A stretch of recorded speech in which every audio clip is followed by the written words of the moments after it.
اي حيوان اليف بتفكر تشتريه لازم اول حاجه بتفكر فيها هي السؤال اللي انت هتشتريها هي ايه. من ضمن اهم النقط اللي بتيجي في دماغ اي مربي لما يفكر ان هو يشتري قطه. السلام عليكم، معاكم دكتور محمود درويش، وهنتكلم النهارده عن اول سلاله واشهر سلاله موجوده في مصر وفي الشرق الاوسط بل وفي العالم كله، وهي البيرشيان كات، او هي مشهوره باسم القطه الشيرازي.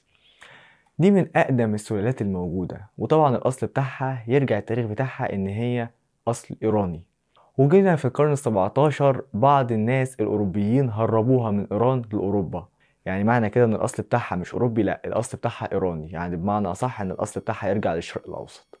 من ضمن أهم المميزات اللي بتميز القطة الشيرازي إن هي الوش بتاعها وجه أفطس ودائري، ده اللي الناس بتسميه الوجه الزرار أو المون فيس. القطة الشيرازي المون فيس. وطبعا في الشكل المستحدث بتاعها وهو البيكي فيس. احنا كلامنا هيكون على الأصل دايما في كل سلالة، يعني هيكون كلامنا على المون فيس. المميزات بتاعتها او الشكل بتاعها هو عبارة عن وجه دائري افطس ذات خدود ثمينة، خدود مقلبظة كده يعني. وطبعا دي الحاجة اللي بتخلي الناس بتحب القطة الشيرازي، الوش بتاعها بيكون مليان. لكن للأسف النقطتين دول كل واحدة فيهم زي ما هي ليها ميزة في الشكل وليها مظهر جمالي هي ليها عيب.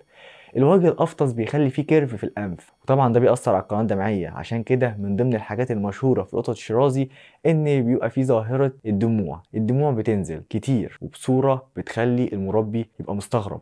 لكن احب اقول لك ما تستغربش، الموضوع ده طبيعي جدا. كل اللي عليك ان انت يوميا لازم تمسح الدموع دي بقطنه او بقماشه قطن، عشان لو انت سبتها هتتراكم ويحول اللون من الدموع العادي لمنطقه بنيه، وطبعا دي بتسبب ازعاج لبعض المربيين. طبعا تاني حاجه ان الخدود الثمينه اللي احنا قلنا عليها واللي بتدي منظر جمالي، لو حصل اي مشكله في السنان ما بيبانش الا وقت متاخر، وعشان كده لازم تخلي بالك من سنان القط بتاعك وتحافظ على النظافه بتاعتها. عندنا تالت حاجة الودان. الودان بتاعت القط بتبقى دائرية وقصيرة ومليانة شعر، وطبعا زي ما هي كويسة في الشكل وما بتبقاش ملفتة، زي ما من أكتر المشاكل اللي بتيجي فيها إن إحنا لازم نخلي بالنا إن في جرب الأذن، لأن كتر الشعر ما بيديش التهوية الكافية للأذن من الداخل، فطبعا في نسبة كبيرة جدا ممكن يحصل جرب أذن. طبعا القطة بيبقى رجليها قصيرة وسميكة نظرا لجسمها الضخم، لأن وزنها بيتراوح من 3.5 ل6 كيلو. وطبعا احنا هنا بقولش ضخم بمعنى ان هي كلمة ضخم، عشان في قطط بتبقى اوسط اكتر من كده في الوزن، لا دي سلالة متوسطة الوزن من 3.5 ل6 كيلو. جسمها بيبقى قوي ورجلها قصيرة وتخينة، عشان كده القطة الشيراز قطة بروتة شوية، ما بتحبش تتحرك كتير وما بتحبش تلعب كتير، بتاكل وتشرب وتلعب شوية وتريح بقية اليوم. نيجي بقى لموضوع الشعر. القطة الشراس بتتميز ان هي عندها طبقتين من الشعر. طبقتين من الشعر، اه طبقتين من الشعر، طبقة سفلى وطبقة عليا. وطبعا ده اللي بيخلق ظاهرة تساقط الشعر في القطط الشراس. يعني معنى كده ان سقوط الشعر ده عادي؟ هقول لك اه عادي، ولكن في حدود معينة. لو عدينا الحدود دي بيبقى ليها اسباب مرضية، فنخلي بالنا من الجزئيه دي. يعني معنى كده ان القطه لو بتوقع شعر بصوره بسيطه دي حاجه ما تقلقنيش، دي حاجه ما تقلقكش. هنيجي بقى نتكلم في طباع القطه. هل القطه عنيفه ولا هاديه؟ في حقيقه الامر ان القطه الشراز قطه هاديه جدا وريلاكس وجنتل، زي ما قلت لكم قطه بروطه بتحب تلعب على قدها وتاكل وتشرب وتنام. لكن اثبتت الدراسات اللي بتدرس سلوكيات الحيوان ان الحيوان بياخد من طبع صاحبه. بمعنى ان لو حضرتك بتتعامل مع القط بصوره شرسه او حضرتك عنيف، القط للاسف بتاعك هيبقى عنيف. لو عندك اولاد بيتعاملوا مع القط بعنف، القط هيرد على السلوك ده بان هو يبقى قط عنيف. ولو انت بتتعامل مع القط بصوره لطيفه هتلاقي القط بيتعامل بصوره لطيفه وما عندوش اي مشكله.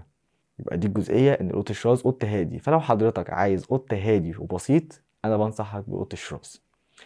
طب ايه فكرة البيكي فيس؟ البيكي فيس هي شكل مستحدث من الشراز، عشان في بعض الناس ما بتحبش الشكل الاصلي بتاعه، فدي حاجة موجودة حديثا، لكن الاصل هو المون فيس او الشكل الافطس للقط الشراز. متوسط القط الشراز او متوسط عمر القط الشراز بيبقى من 15 ل 20 سنة.